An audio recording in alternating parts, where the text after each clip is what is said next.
You just got your first client, but now you are unsure on what do you even do. Well, in this video, I want to run you guys through my entire service delivery process so you can get an idea of what should be the next steps for you, right? But before I get into that, I want to congratulate you, right? Well done. Because honestly, it can be challenging to sign clients these days, right? But you did it. So I want you to go ahead and pat yourself in the back, right? But now you're sitting there wondering, what the hell do I even do now? Right? I got through my first client high, it's exciting, everyone's happy, but now what, right? Well, now it's time to actually put in the work. You see, I remember when I signed my first ever client, and that client was paying me $2,500 a month, right? I signed the deal right there and then on the sales call.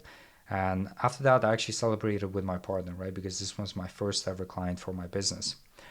And this was after months of not getting clients, right? And I finally did it, right? I was excited about it, super excited, super happy about it.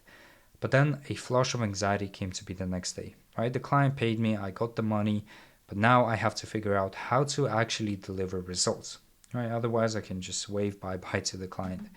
And you're probably experiencing the same thing now, right? Even if you already have experience in working with clients, that feeling never goes away. And I can tell you that right now, right? I still get that feeling, that anxiety of whether I'm actually going to be able to deliver results and make my clients happy, right? After signing multiples of clients, multiples of deals, that feeling is just always there, right? Because it's always the unknown, right, that gives you that sort of anxiety. So I'm going to step into your shoes today, right? Time travel back to when I got my first $2,500 invoice paid, and I'll show you my exact process of delivering results, right? How I onboard clients, who I hired as my first ever team member, and how I went about working with them, how I communicated to clients, how I figured out my bottlenecks and found solutions, how I delivered results to my client, and how I retained them for a long period of time.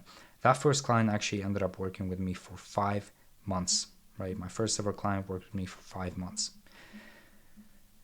So what did I do after my sales call? Right, what was the next steps? Right, I got the invoice paid, the contract signed. What was the next steps? So the first step was to figure out my onboarding process. Right, what happens once a client pays the invoice? What are the next steps for them? What's the journey looking like? The first thing I do, and I still do to this day, is send a welcome email. Right, now this might seem like a small thing, but honestly it does wonders. Right, it just shows the client that you are professional about what you do. Right, so what I did to do this automatically, it's not like I would sit down and actually just type up the email and send it over. I used Go High Level, right, and its automations for when I basically dragged an opportunity to a closed pipeline stage, it would automatically trigger an automation where it would send a welcome email to my client, right? Now, I did it 5 minutes after ending the call with my client, right, to make it seem as if I was actually writing that email, right? So the welcome email structure is as follows. Hey, first name, happy to have you on board, and myself and the team are ready to get the ball rolling with you. For the next steps, if you could join our Slack channel where we will hold all communication. Please note that I will be quicker to respond on the Slack channel, and then you put in the channel link. Once you joined, here's an onboarding form you can fill out, link your onboarding form. If you have any questions about it, just let me know on our Slack channel. I will make sure to get back to you ASAP. Apart from that, once the form is done, you'll be given an onboarding call scheduling link where you can schedule a time to speak with the rest of the team.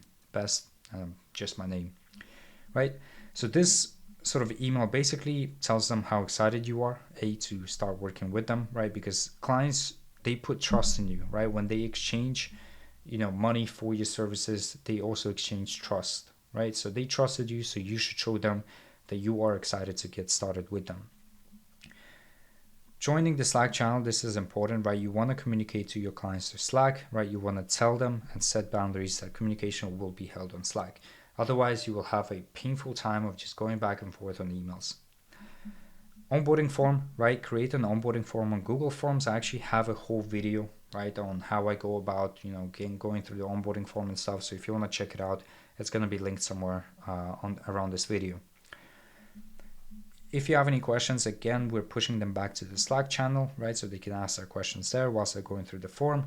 And once the form is done, we actually redirect them to like an onboarding call Calendly link where they can schedule an onboarding call with us. When it comes to automations, right, once the client is dragged to a close stage of my pipeline, I had other automations set up apart from the welcome email, right? So I would add the client information, name, email, phone number to a shared Google Sheet called the client database, right?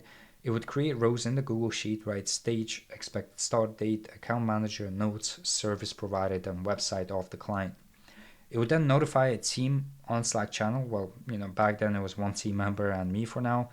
And it will basically let us know to check the new row added to the client database, right? And this database was bookmarked in the team Slack channel. And then it would create a Slack channel for the client automatically.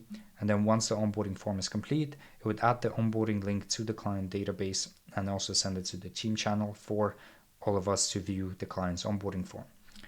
It would also create a step-by-step checklist of what needs to be done in order to onboard the client, right? You can use Airtable, Google Sheets to have like your client database. I honestly, I tried Airtable, but I prefer to use Google Sheets for this. Then we have a team meeting as well. So we want to discuss the client. We want to discuss our game plan. We want to discuss the work needed to be done for them and also go through the onboarding checklist, go through the onboarding form, right? Essentially, once we basically sign the client, we would jump on a call almost the next day or 2 days after and just have that 30-minute call just to discuss our game plan with that specific client. And I would also basically talk or communicate to my team or one team member at that time what it is that I've talked to the client about on the sales call. So one thing I want to tell you that you should always keep on top of your mind is that first impressions matter, right? So on the onboarding call, I make sure I put my friendliest face, right? And I'm also ensuring that anyone else present on the call who's part of my team are as friendly as possible and are in a good mood, right? Because if the client shows up to the onboarding call and we're very serious and we're just, down to business, work, they're just not going to enjoy the vibe, right? The vibe is super important, right? So make sure to put your friendliest face. Whilst I was being friendly, I also made sure that I am controlling how the call goes, right? We are onboarding the client, they're not onboarding us, right? So I make sure I tell the client the intention for the call and I just kind of lead the call, right? If the client starts to ask questions like, okay, what are we doing now, this and that, I would basically answer that question and then ask a question on top of that to kind of lead the conversation. So what we discuss on the call is obviously we make the welcomes, we make the introductions, we introduce everyone, who they are, what they do. I share my screen and I go through the onboarding form that the client filled out with them and I ask follow-up questions or my team can ask follow-up questions. We then get onto creating an offer, discounts or promos for the client that we're going to be advertising. We also kind of run through a creative strategy, right? So I would usually show them example creatives that we would create and then we would kind of discuss it and talk about it and figure out our creative strategy, right? Sales goals, super important, right? Because clients judge you based on your results, right? And the experience.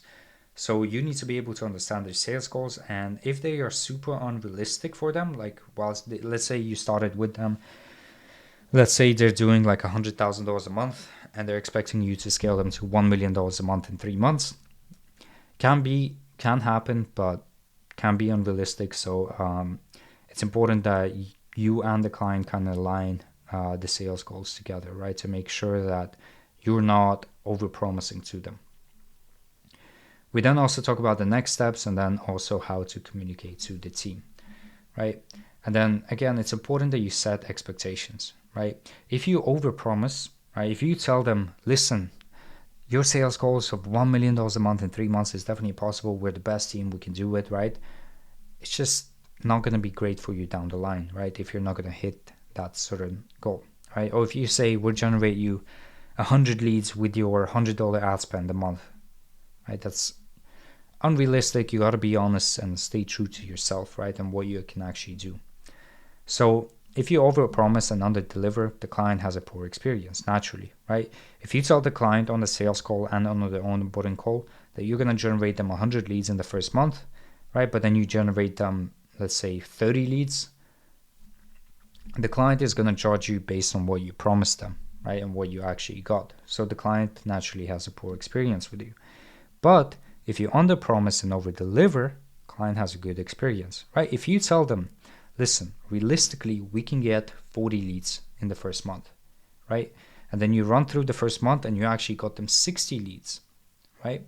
Now they're way happier with you, right? Even if it's just 40 leads, right? They're simply more happy because you got them 60 leads, not 40, what you promised. So, the name of the game, like, even if you can get results for the client, it's all about managing expectations, right?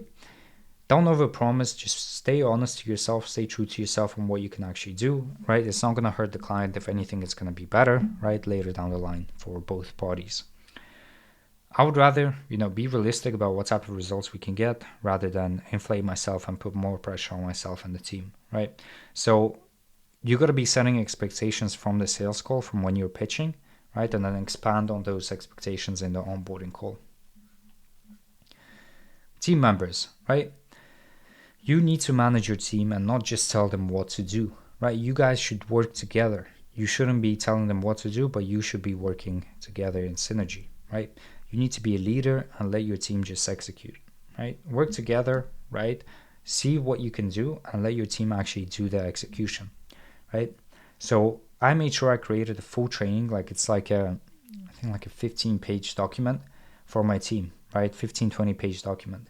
How to onboard a client, different resources and how we use them, how to communicate to the clients, how to handle client calls, how to send Loom video updates, and what to do when there's a red flag client, meaning a client that's underperforming. I then record the full training of me actually going through the onboarding process, right? Or like hypothetically going through the onboarding process. And then I also record mini videos under it to showcase how I execute on different tasks, right? This usually would take you about 2 to 3 days, but trust me, have a team training document with all of the resources your team will ever need, because it's going to save you so much time in the long run. Anytime my team would have a question, I would create an SOP and record a video on that question, and then I would have a bank of SOPs and training that I can send to them, right? So next time someone has that same question, I already have a training made specifically to answer that particular question. So another thing is, your goal is to work with your media buyer, account manager. If you have a VA, work with them, right? Don't just sit there and be like, here's a client, figure it out yourself, right? That's not how you should be working with your team. You should be working with them. So have meetings every day, right? I know it sounds extensive, but it is truly needed. 15-20 minute catch-up calls. Text your team members, right? Build relationships with them. Ask them about their day outside of work, right? Meet up with them if you can. If you guys are in the same place, just meet up with them and work with them to solve client problems and strategize. Don't just hand everything to them and expect them to solve it by themselves.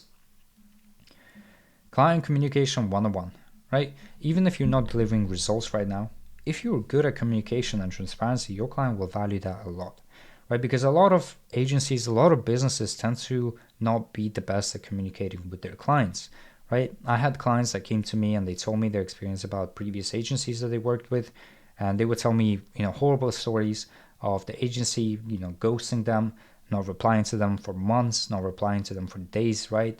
Not being clear about what they're doing, and actually at one point, I had a client tell me that an agency actually overspent the budget without, notifying the client. So don't be shy to over-communicate with your client. Over-communicate, right? It's better than under-communicating.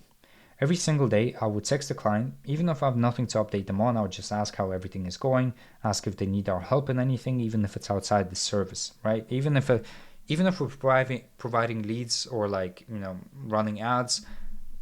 If they needed help with anything, I would try to help them as much as possible, right? Because I'm a partner in their business, right? Well, I'm an agency, but I'm also a partner. I feel like I'm a partner, so I should be able to help my clients whenever they need help. And then I would also reply within 10 to 20 minutes, right? My partner would always complain that I'm always on my phone.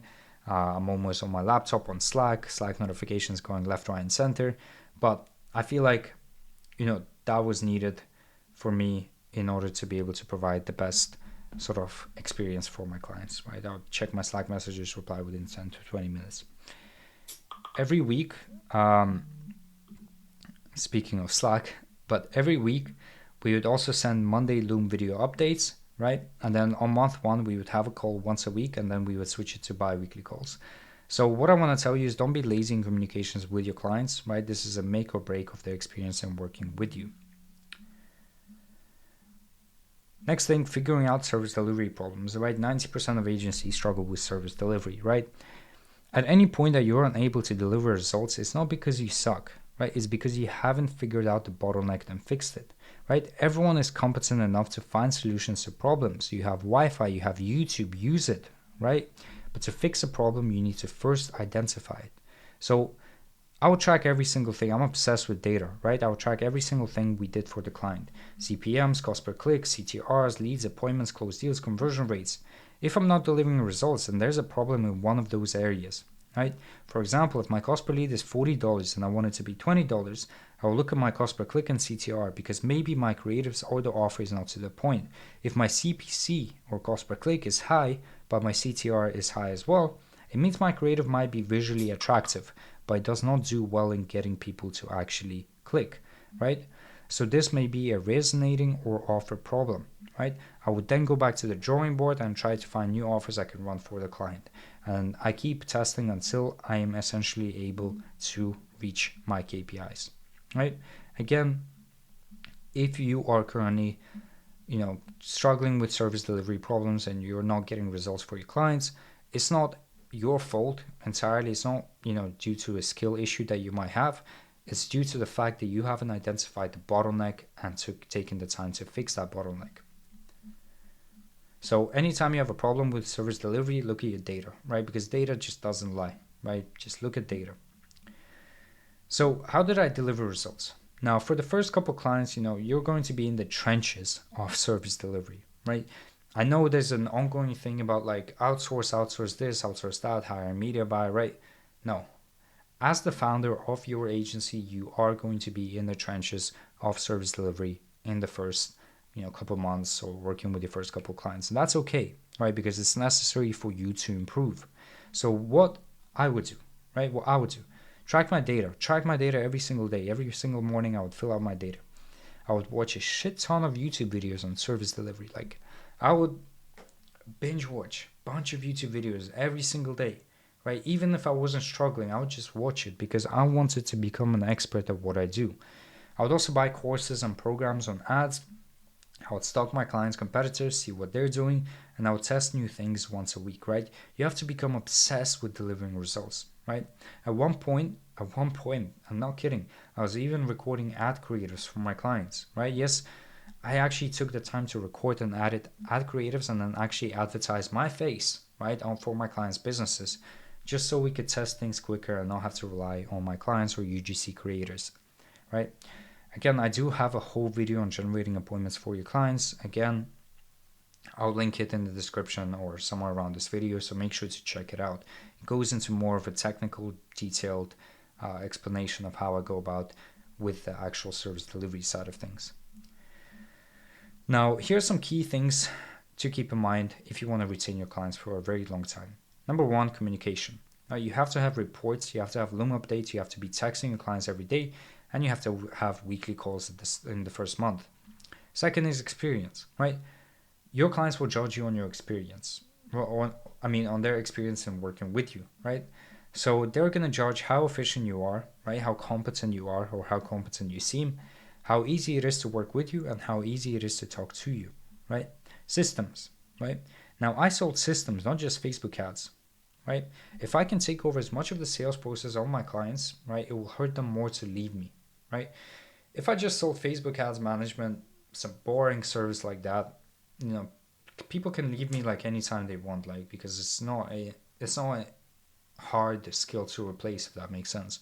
But what's hard to replace is that you as an agency created your own client acquisition system, you implemented it into your clients' businesses, and now you are the only person that can actually run and manage that system. And results, right? I worked my ass off in generating results, right? I was essentially in the trenches of service delivery. So if you want my full service delivery Go High Level snapshot and training, right, click the link below to sign up to my free Go High Level trial or free trial with Go High Level. Once you do that, I'll then invite you to our Amplify collective community, where you can get access to 45 snapshots, agency websites, client websites, funnels, and go high level training, as well as weekly group coaching calls, right? Completely for free, right? All you have to do is just click the affiliate or Amplify Collective link below this video and sign up to the Go High Level free trial, right? And if you're doing, $2,000, $5,000 a month right now with your business and want to scale to $25,000, $30,000 in the next couple of months, then book a roadmap call with me in the link below as well, where I will personally sit down with you and build a full step-by-step roadmap for you to actually get to that revenue mark. Apart from that, thank you guys so much for sticking with me going through this whole video. I hope you found this valuable. Again, this whole Gamma doc or document will be available in the Amplify Collective community. So if you are already a member, you can find it on there. But yeah, I'll see you guys on the next video.